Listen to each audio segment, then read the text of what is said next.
हमेशा की तरह देखिए, पहले दादा मोहतरम बख्श साहब के साथ मैं हमेशा ईद उल फितर की नमाज यहाँ पर अदा करने के लिए आता था ईदगाह पर, और आज भी उसी की क्रम में मैं आज ईद उल फितर की नमाज अदा करने के लिए आया हूँ। और इस मौके पर मैं सभी लोगों को मुबारकबाद पेश करता हूँ कि आज हमने ईद की नमाज अदा की है और गले मिलकर के एक दूसरे को मुबारकबाद दी है और उसके साथ साथ कौम के और देश के लिए दुआ करें।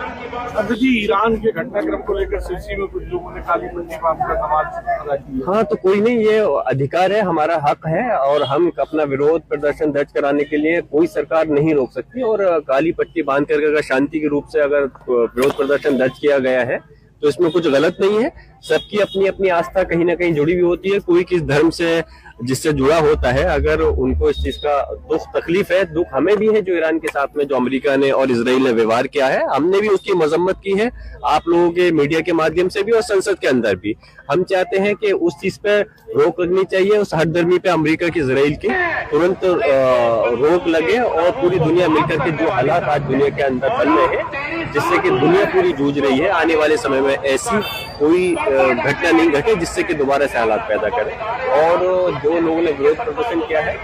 ये हमारा अधिकार है कि हम लोग अपना मजम्मत कर सकते हैं। सांसद जी, जिस तरह से धुरंधर मूवी आई है उसको प्रोपेगेंडा मूवी बताया जा रहा है, उस पर क्या कहेंगे? देखिए, मैं यही सिर्फ इतना कहना चाहूंगा कि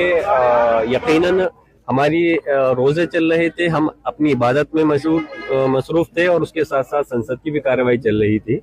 मुझे अभी तक कोई भाई ऐसा नहीं मिला जिसने कि कोई मूवी देखी हो। अगर कल भी मैंने इस बात का जवाब दिया था, जरूर जो मूवी अगर देखा आएगा उससे इस बारे में जानकारी कर करके अगर कोई चीज उसमें गलत है तो जरूर मैं आपके सामने फिर अपना बयान रखूंगा। सांसद जी, जो पूर्व सांसद अतीक अहमद को लेकर कहा गया है कि वो उनका पाकिस्तानी ISI से जुड़े हुए थे, उनका कनेक्शन दिखाया गया है उसमें, उसको लेकर क्या कहेंगे? और उसमें नोटबंदी को लेकर भी कहा गया है। नोटबंदी को लेकर क्या कहा गया है? उसमें ये कहा गया है अतीक अहमद जी को, जो पूर्व सांसद थे, उनको लेकर ये कहा गया है कि वो उनका पाकिस्तानी ISI से कनेक्शन था उनका, उसमें उनको कहीं ना कहीं पाकिस्तानी ISI से जुड़ा हुआ बताया गया है। अफसोस इस बात का है कि जहां तक मेरी जानकारी में है, पहली मूवियां जो होती है वैसे तो वो हमेशा एक काल्पनिक होती हैं, लेकिन अब उसको सच्ची घटना बता करके जो दर्शाया जा रहा है, और दर्शाया इसलिए जा रहा है कि ये लोग भी जो होड़ मची हुई है, सरकार के अच्छे बनना चाहते हैं और इस प्रकार की चीजें सामने रख करके तथ्य, जिनका जो बातें सामने रखते हैं जबकि उसको कोई तथ्य नहीं होगा, कोई सबूत नहीं होगा, और इस प्रकार के जो भ्रम की स्थिति पैदा करना चाहते हैं, ये गलत है। मूवी को उस हद तक मनोरंजन तक की सीमित रहना चाहिए। और अगर इस प्रकार की घटना आप कह रहे हो, या तो उसको साबित करो। अगर आप कोई भारत सरकार की या प्रदेश सरकार की कोई एजेंसी नहीं है जो आप ये चीज साबित करो कि उसके अंदर ये चीज सही है, और लेकिन अगर आप आरोप किसी के ऊपर मंड रहे हो, चाहे वो अभी इस दुनिया में है या दुनिया से चले गए हैं, तो इस चीज में आप उनकी छवि के साथ साथ पूरे समाज को धूमिल करना चाहते हो। मैं तो ये कहता हूँ कि ऐसे लोग, चाहे वो